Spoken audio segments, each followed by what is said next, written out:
الحمد لله رب العالمين والصلاة والسلام على سيد الأنبياء والمرسلين وعلى آله الطيبين وعلى أصحابه. باب الوضوء من لحوم الإبل.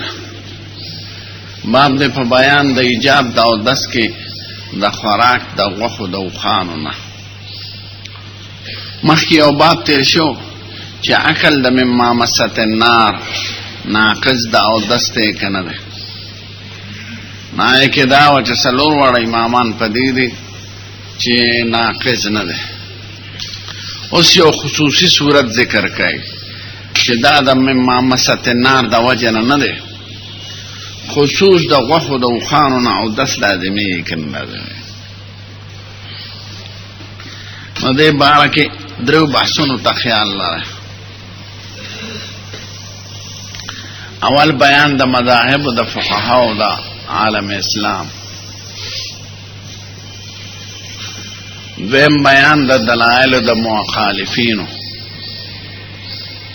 دریم دلائل د جمهور دی او جواب دی د هغوی د دلائلو او تایید دی د مسلک د جمهورو. کړنبه خبره فقها د ملت سوی. نو حضرت امام احمد صاحب و اسحاق صاحب او بعض ظاهریه هغوی په دې دي چې خوراک د اوښ د اوښانو د غوښو دا ناقص د اودس دی. که غوښه پخی که کچی دا په مست نار کې نه دی داخل، یعنی که چا غوښه اومه وسکله ویې خوړله نو هغوی به اودس کوي، او که پخی وخوړه هم به اودس کوي. غوښه کې اتفاق دی او په نور اجزاو کې دوه روایت دي، او په پایو کې د هغوی مسلک د استحباب دی چې د اوښ پی د دې نه اودس مستحب دی. او تریخې کبد جګره دې باره کې دوه قوله دي د امام احمد صاحب. د امام احمد صاحب فقه مونږ ویلې دالته کې، نو هره مسله کې د هغه نه دوه درې قوله راځي. وان احمد فيه روایتان وان احمد فيه روایات ثلاث. یو مسله کې دو درې قوله بلکې څلور 1400 ته رسېدلي. نو فقهي جانب پکې کمزور دی او ظاهري جانب پکې غالب دی. د دې وجه نه جمع د روایاتو نه کوي په یو محمل واحده، آرا ورته مختلف کی. نو احمد صاحب، اسحاق صاحب، بعض محدثین کرام او ځینې ظاهریه او دا مسلک دی چې غوښه د اوښ ناقصه ده.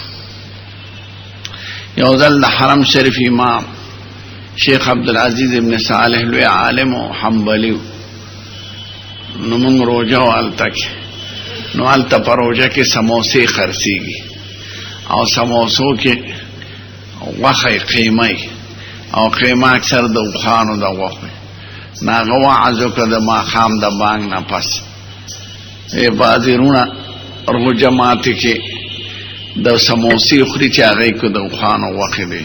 وی اگر چې نورو مذاهبو کې ناقضه ده اودس نه ده، خو مذهب امام احمد صاحب کې ناقضه ده، نو احتیاط دا دی چې مې خوره، ځکه خروج د خلاف د علماو نه دا د ټولو امامانو مسلک دی چې غوره ده. یعنې هغه صورت باندې عمل کوه چې اتفاقي. نو وی سموسې مه خورئ ځکه دې کې د اوښانو قیمه وي. دا شیخ عبدالعزیز ابن صالح تقریر وکړه او ښه خبره وکړه او زه یې تایید کوم. ځکه هغه صورت باندې عمل کوه چې لمونځ دې صحیح وي اتفاقا.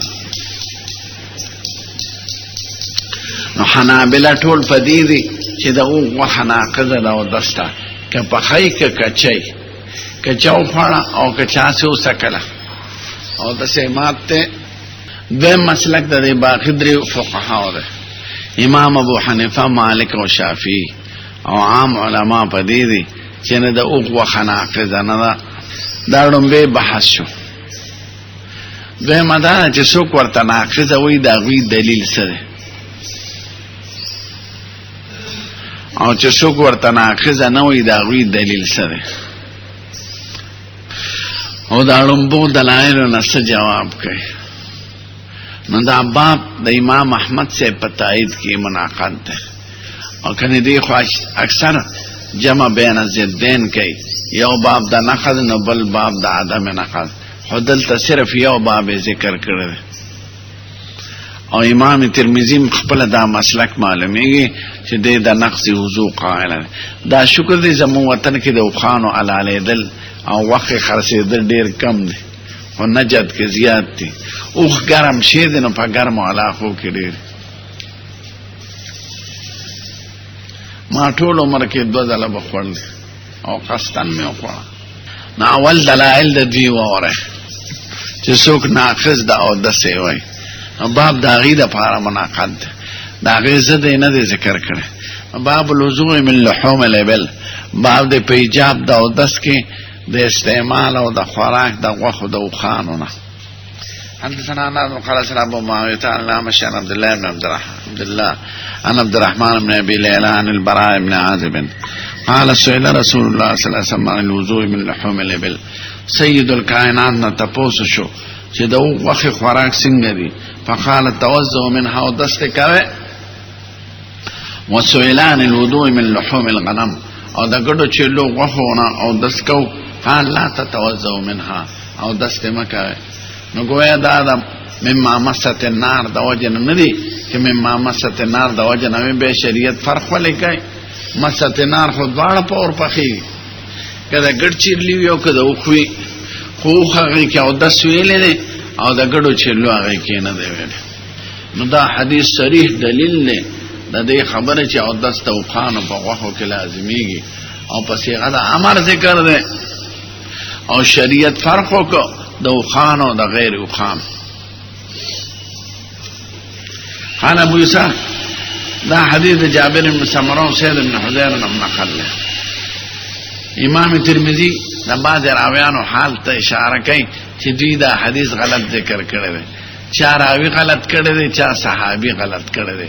سیدغه طریقه ودا چې مخکې درته ما ذکر کړ. قال ابو يسار وقد روى الحجاج بن عرطاء حجاج بن عرطاء یو ضعیف راوی دی. دا حدیث نقل کړی د عبد الله بن عبد الله نه د عبد الرحمن بن ابي ليلى نه عن اسيد بن حذير صحابي غلط ذکر کړی دی. اسيد بن حذير نه دی براء بن عازب نه دی.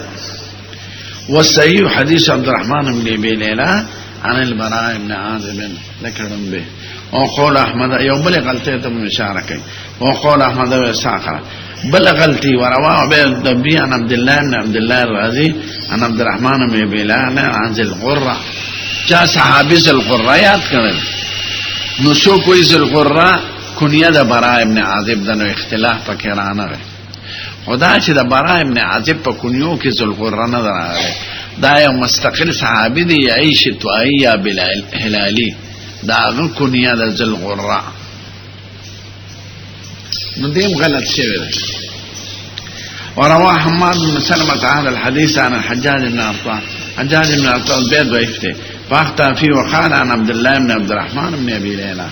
وعبد الله بن عبد الله ده عبد الله بن عبد الرحمن بن ابي ليلى کا حالا چې عبد الرحمن زوی عبد الله نه نوميږي دا بل عبد الله ده.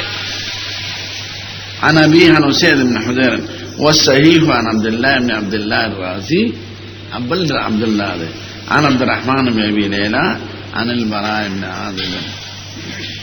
قال اسحاق بن راهويه ډېر لوی محدث دی امام بخاری خصوصي استاد خراسان کې د پشان لوی عالم نه دی پیدا شه. اصح ما في هذا الباب حديثان په دې باب کې 2 حدیث صحیح راغلي دي د سید الکائنات تا. یو حدیث د براء بن عازب دیم حدیث د جابر بن سمره رواه مسلم الله دې لیکلي د مسلم کې ده. دواړو نه دا معلومیږي چې د لحوم الابل کې او دس لازمیږي. نو ظاهر د حدیث د 2 حدیثو تایید د مسلک د امام احمد کوي رحمه الله. د وخو کې او دس ولې راغله ما عقلی دلیل یې څه ده. دا خو حدیث مبارک کرانه چې او دس کوي نو سلور وجه عالمان لیکي. اوله جاوی چې دا په بني اسرائیلو کې د غوښه حرامه وه، الا ما حرم اسرائیل علی نفسه من قبل ان تنزل التوراة. سلور زره پیغمبران په بني اسرائیلو کې تیر شوي دي او ټولو غوښه نه خوړه د اوښ، بلکې صحابي عبدالله ابن سلام یهودي صحابیو چې به مسلمان شوی او مبارک عنده علم الكتاب راغلی. قل کفا بالله شهیدا بیني وبینکم ومن عنده علم الكتاب. این امراد دغه دی عبدالله ابن سلام د غوښه نه خوړه د اوښ، وسوسه یې وته لکه یهودي مسلک کې د غوښه حرامه وه. نو چې یو شي په دومره سلور زره پیغمبرانو په شریعت کې او بني اسرائیلو کې هغه حرام راغلی او هغه موږ له خدای حلال که، نو ته به شکر د نعمت په درجه کې اودس وکې. دا اودس کول ادا د شکر د نعمت دی د خدای پاک چې یو قیمتي شي موږ له حلال که. دا یو وجه. نو دا اودس کول ته ادا د شکر دی، کنې نورو کې دا نشته. ګړې چیرلې په ټولو کې حلال دی.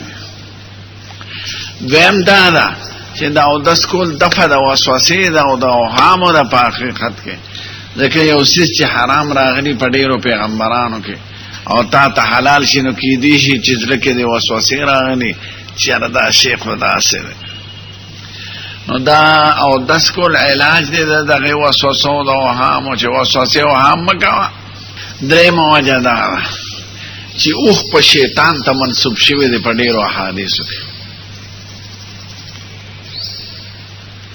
حضور مبارک وی د هر اوښ په سټ باندې شیطان ناست دی. د اوښانو په پنډغالي کې مونځ بند کړی دی، مبارک معاتنو لیبل، او د ګوډو چیلو هغې کې روا کړی دی. د اوښ په پنډغالي کې مونځ مه کوه او د ګډو چیرلو پشپول کې مونځ کوه. د اوښانو خاوندانو کې تکبر او لویي وي او د ګډو چیرلو هغې کې تواضع وي. نو د هر اوښ په سټ باندې شیطان ناست دی. زمونږ په پښتنو کې اوښ ته خلک زبرګ وایي او احادیثو نه معلومېږي چې شیطان دی. نو چې شیطان سره مناسبت ته نو که اودس کې هم فرق راشي نو معقوله خبره ده، هغه شیطاني اثر به پتا نه راځي. اودس وکړې. څلورمه وجه د اصل ماده ناري ده د اوښ، او د ناري اثر دا چې غضب هم پکې زیات دی، او د ناري اثر دا چې په ګرمو علاقو کې اوسېږي. قسم دې په عربو کې به ووینې په اوښ په شګو کې به پروتي، هغه شګو باندې ته قدم نشي کېښودی او دی به پروتي بې پروا لکه یخ سوري ایر کنډیشن ته سړی پروت او په ګرمو شګو کې روان. نو ماده ناري ده، حیولې ناري ده، او نار مظهر د غضب الهي ده. نو د هغې غوښو کې هم دا اثر راغلی دی. ګډو چیرلو ته دواب د جنت ویلې شوي دي، او اوښ خلقت من نارن دی. نو د دې د غوښو نه اودس راغلی دی او د ګډو چیرلو هغې کې نه ده راغلی. پښتانه وایي د اوښ فتنه مشهوره ده. اوښ څه نه وایي سړي ته، خو ته اوښ په مور واچوه، یعنې خپلې مور باندې چې مور نه پیدا وي کوم. اوښ په خپله مور نه خېجي. نو که دې پرې واچو، بعضو خلقو داسې کړي دي سترګې وله تړلې دي، اوښ یې ورته سملولی ده. هر څاروی په ولاړه نزدېکت کوي، اوښ په ناسته کوي. خو د سهار نه چې شروع شي ماښامه پورې دی لم یتاړمي تقاضا پوره کوي. 1000 کرته انزال کیږي، او کال کې یو ځل جما کولی شي بیا نشي کولی. نو دی چې د هغې بلی اوخی نه را پروزي نو بیا پاسېدی نشي، اکثر را پروزي پاړه. تاسو لیدلی چېرته وخان نه مې لیدلی شمالي اتحاد کې لیدلی نو دا ځناور شان دي دا ځناورو کار کوي که نه وخانو وخان در اخلاقه شما مې باشه نه اوفو یخ علاقه نو ما لیدلی دی وخان. وزیرستان کې په دغه کې میرانشاه نه مخکې یوه علاقه ده هلته وخان ډېر او بلوچستان کې ډېر دی او سند کې زیات دی او عربو کې ډېر دی. ګوړ دوړونه یې پټي ګیاګانې خرڅېږي نوکران یې وله ساتلي.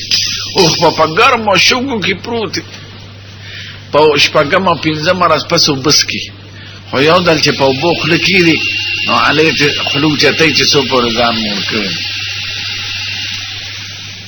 تحمل او برداشت هم پکې ډېر دی. عربی کې دې ته سفینة الجو وایي د اوچې کشته. وتحمل اسعارکم الى بلد لم تكونوا بالغيه الا بشق الانفس. ستاسو سامانونه هغه وطن ته رسئ چې په خپله یې نشئ رسولی.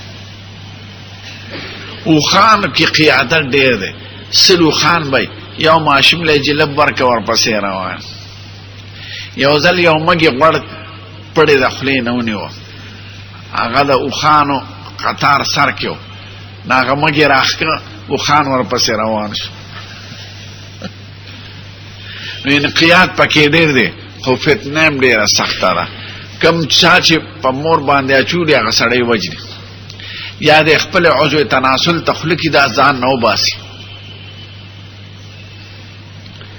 ډېرو سړو داسې کړی دی او د سړو په منځ کې وده شوی دی او اوښ راغلی دی ما هغه سړی د مری نه نیولی او سړی چې په چپ ونیسي بیا به د خلاصوي څوک ځکه خولې ډېره سخته ده. د دارالعلوم کراچۍ کې یو طالب و طالبانو ورته کیف خلقت به افلا ینظرون الی الابل کیف خلقت. لوړ دنګ کیف خلقت تاسو کیف خلقت نشته. دا کیف خلقت دلیل دی. لیس لهم طعام الا من ذریع لا یسمن ولا یغنی من جوع. د دوزخیانو خوراک بازغی وي او زوزان وي. دا که څوک نسواري طالب شبو کې چې زوزان او تراخه بوټي څوک خوړی شي نو خدای وایي افلا ینظرون الی الابل کیف خلقت. اوښ ته ګوره اوښ هر تریخ څیز خوري که نه خوري. زوزان خوري کیکر خوري خولې دغه ده عجیبه ده او ازغي خوري. نو چې دنیا کې مثالونه خدای را لېږلي چې زوزان او ترخه څیزونه بعضې حیوانات خوري نو خدای به د دوزخیانو خوراک هم دوری پیدا کړي. دوری زهرالود بوټ زوزان پېژنئ تریخ دی ډېر سخت چې ازغې سړي کې لاړ شي هغه ډېر سخت تریخ. نو یا فلا ینظرون الی الابل کیف خلقت. اوښانو ته وګوره چې خدای یو غذا د یو شي وګرځوله نو په دنیا کې د اوښانو مثال یې درته رالیږلی دی. نو اوښ په فتنه کې مشهور دی. نو د اوښ خوراک هر څه چې څوک خوري هغه اثر پکې راځي. اوښان چې څوک ساتي او اسونه هغې کې تکبر او خیاله راځي او غویان او میخې چې څوک ساتي هغې کې شور و شر راځي او ګډو چیلې چې څوک ساتي هغې کې تواضع او مسکنت راځي.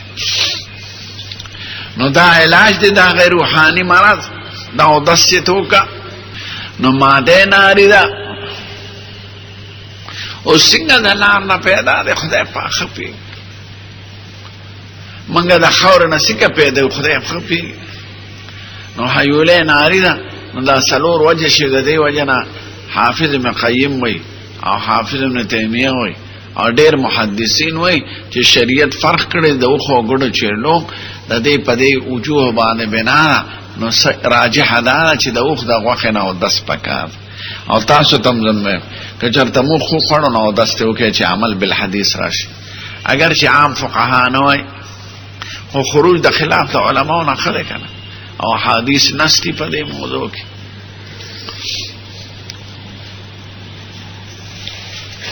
خدا بل طرف ته فقها کرام درې وړ امامان هغه په عموم د دې حدیث د جابر باندې استدلال کوي کان آخر الامرین من رسول الله صلی الله علیه وسلم ترک الوضوء مما مسحته النار او هغه وای ټیک اکثر په دې تشریعاتو کې تدریج راغلی په مازه مازه په ابتدا کې د هر ما مسحته النار نه او د ضروري به د ټولو نه منسوخ شو اوخ کې پاتې بیا اخیری عمل دار هغه چې اوخ کې منسوخ شو حکم نو تدریج په تشریع راغلی اسانی کله ګرانه کې تدریج راغلی او کله په اسانه کې پاول کې چې روزه فرض شو او دغه وخت کې هم کو سو کو دشو نار سبب په بند به ورو اسانی راغله دا شان په ابتدا کې چونکی اوخ حرامو به حلال شو يهودو اثر ډیرو يهوديان د عربو په عقیده کې اهل کتاب او اصحاب کتاب او مسائلو کې به غي ته رجوع کولا نو په ابتدا کې د اوخ په اړه کې تشديدات راغلل خو به ورو نرمي راغله امر ته دا غوخه اثر د خنزیران چې دي د انګريزان خوري کني مذهب عیسائی کې او يهودي کې خنزیر حرام دي خدا سین پال مردار والله دین بدل کړي دا ورته حلال کړي نو خنزیران دوه قسمه یو ساتلی یو زنګلی خړی دوه داړې راوته ګرځي او دا ساتل اکثر سپینی مزیدار لکه دا ګډا په هندستان کې دی او افریقا کې دی نو خنزیر هر حیوان کې په خزه غیرت وي چرګ په خپل کور ته چرګ نه پریږدي نو د سیاسي جګړې سره کله کورسه جګړه لکه شمالي اتحاد والا ساندا کور ته ساندا نه پریږدي غوي کور ته غوي بن نه پریږدي ګډ خپل ګډو ته مچ او د ټولو نه څخه غیرت مارته ویلي په بيزو کې دی بيسک بغیر د خنزیر نه خنزیران پراتی دغه شان یو بل سراړمي لکه اوس موجوده انګريزان نو غیرت پکې نه انګريز بناسي ځوانه خزه به لور به الورې بل سړي سره لاړ شي مخاوه دلته مال یو افسر مانځل راته پروتوکول افسر دا بار ملمانه چې راشي هغه سره مهمان نوازه مشري نو یو انګريز راغی یو انګريز خزه ور سره او پیغ د لور او زموږ یو پاکستاني ډاکټر ور سره نا ډاکټر به دا غلور سره د غي مخ کې لاړل کوټه ته او تبلیغیانو خبره تقاضا به پوره کړ وې زموږ درکه کچوم نو مې مور ته وی چې تاسو په معاشره کې اړو پروانه لري هغه لګه کچا شو نو دی لور ته په قارشه چې موږ پاکستان ته راغلو دا مسلمانانو ملک ته پردي سړي سره ځان لا کمرې ته مزه هغه لورې په قارشه په جاړه شو پلار ته وی د امور زما په آزادۍ کې فقره راولي هغه پلار یې خزه ته وای چې ته داسې نه چې لور باندې پابندي لګي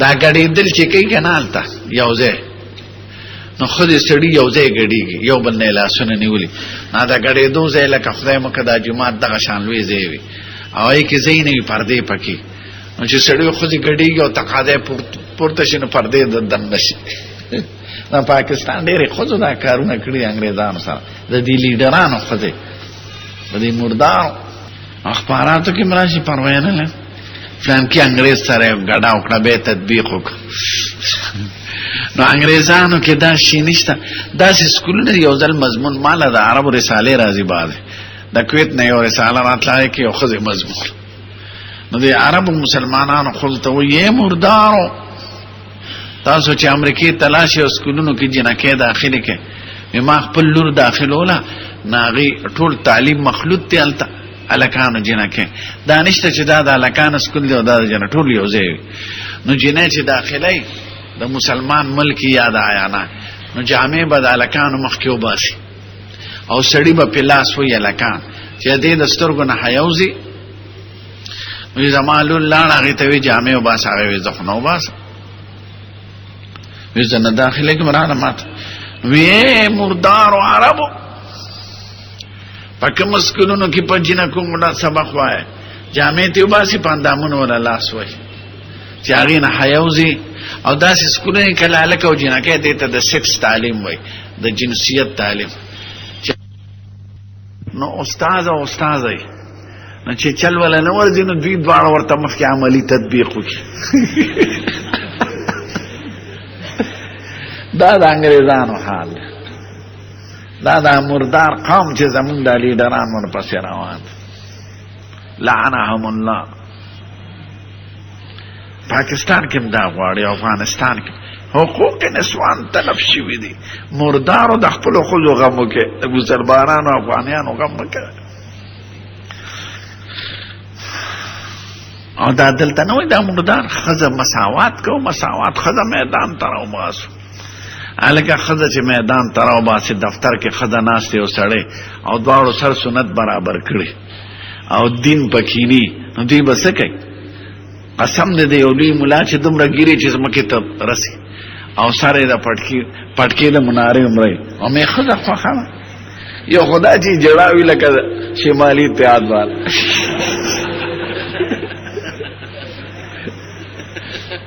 اب تقاضا نه لري کني هر بوډا تقاضا لري. نو د غوښو اثر یې د خنزیر غوښې خوري.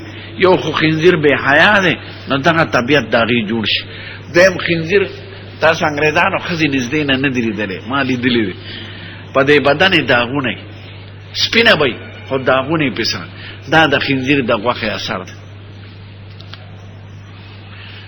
انګریز د ښځه لا چې ځوانه څه ګزاره کوي چې بوډۍ شي بلکل لکه پیشو یا زړه غوا رنګ یې سپینه قبیه یې ډېره زیاته مرداره.